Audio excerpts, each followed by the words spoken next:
আসসালামু আলাইকুম এভরিওয়ান, সবাই কেমন আছেন? ভালো তো? সুরাইয়ার রান্নাঘরে সবাইকে স্বাগত জানাই। বাঁধাকপি বাটা কিংবা বাঁধাকপির ভর্তা, এই রেসিপিটি যেই দিন বাড়িতে আমি তৈরি করেছিলাম, মাছ মাংস থাকা সত্ত্বেও পুরো ভাত এই বাঁধাকপির ভর্তা দিয়েই কিন্তু খেয়ে নিয়েছিলাম। অসম্ভব সুন্দর হয় খেতে। আশা করছি আপনাদেরও খুব ভালো লাগবে। আমার চ্যানেল এখনও না সাবস্ক্রাইব করা থাকলে চ্যানেলটি সাবস্ক্রাইব করার অনুরোধ রইল। প্রথমে এখানে আমি একটা বাঁধাকপি নিয়ে নিয়েছি এরকম সাইজের। এখন উপরের খোসাগুলো ছাড়িয়ে একদম সরু সরু করে কেটে নেব।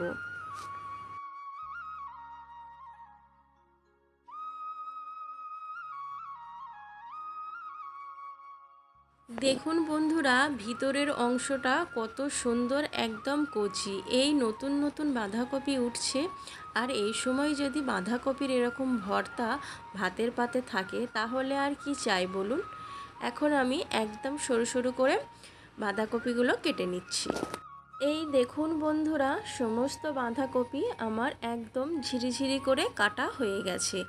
এখন আমি গ্যাসে একটা কড়াই বসিয়ে দিয়েছি আর দিয়ে দিচ্ছি বাঁধাকপি কাটাগুলো। বাঁধাকপিগুলো খুব ভালোভাবে ধুয়ে পানি ঝরিয়ে আমি কড়াইয়ের মধ্যে দিয়ে দিচ্ছি। আর দিয়ে দিচ্ছি সামান্য পরিমাণ লবণ, আর দিয়ে দিচ্ছি 2 থেকে 3 চামচ মতো পানি।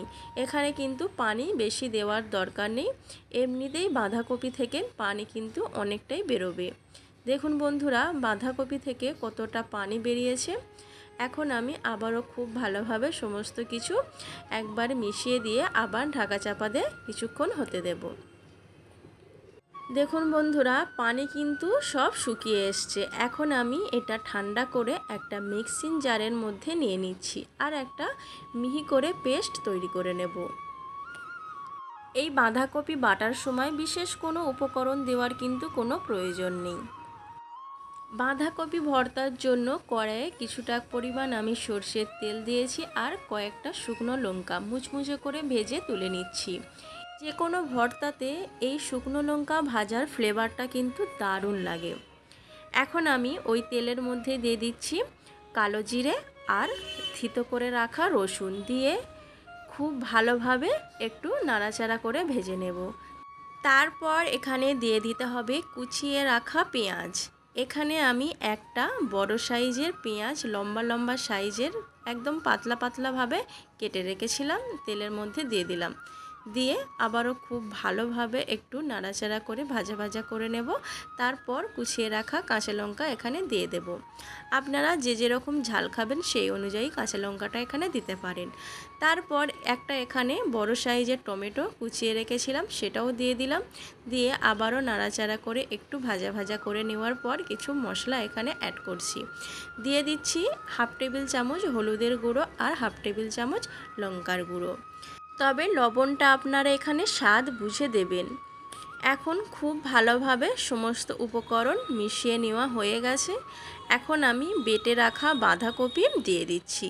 দিয়ে আবারও খুব ভালোভাবে সমস্ত কিছু মিশিয়ে নেব।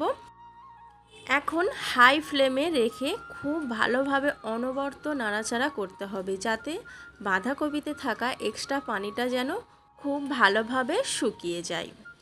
এখন আমি সামান্য পরিমাণ লবণ দিয়েছি, তবে আপনারা কিন্তু স্বাদ অনুযায়ী এখানে লবণটা দিয়ে দেবেন। এরপর দিয়ে দিচ্ছি 2 টেবিল চামচ চিনি। এই বাঁধাকপি ভর্তা একটু মিষ্টি মিষ্টি কিন্তু খেতে ভালো লাগে।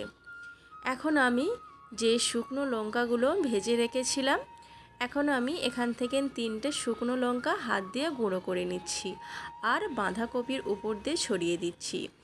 এত সুন্দর এই ফ্লেভারটা লাগে, তো আপনাদের আর কি বলবো। এখন আবারও খুব ভালোভাবে মিশিয়ে নিতে হবে। এখন আমি এর উপর দিয়ে ছড়িয়ে দিচ্ছি 1 মুঠো কুচিয়ে রাখা ধনেপাতা। এই ধনেপাতার ফ্লেভারটাও কিন্তু দারুণ লাগে এই বাঁধাকপি ভর্তায়।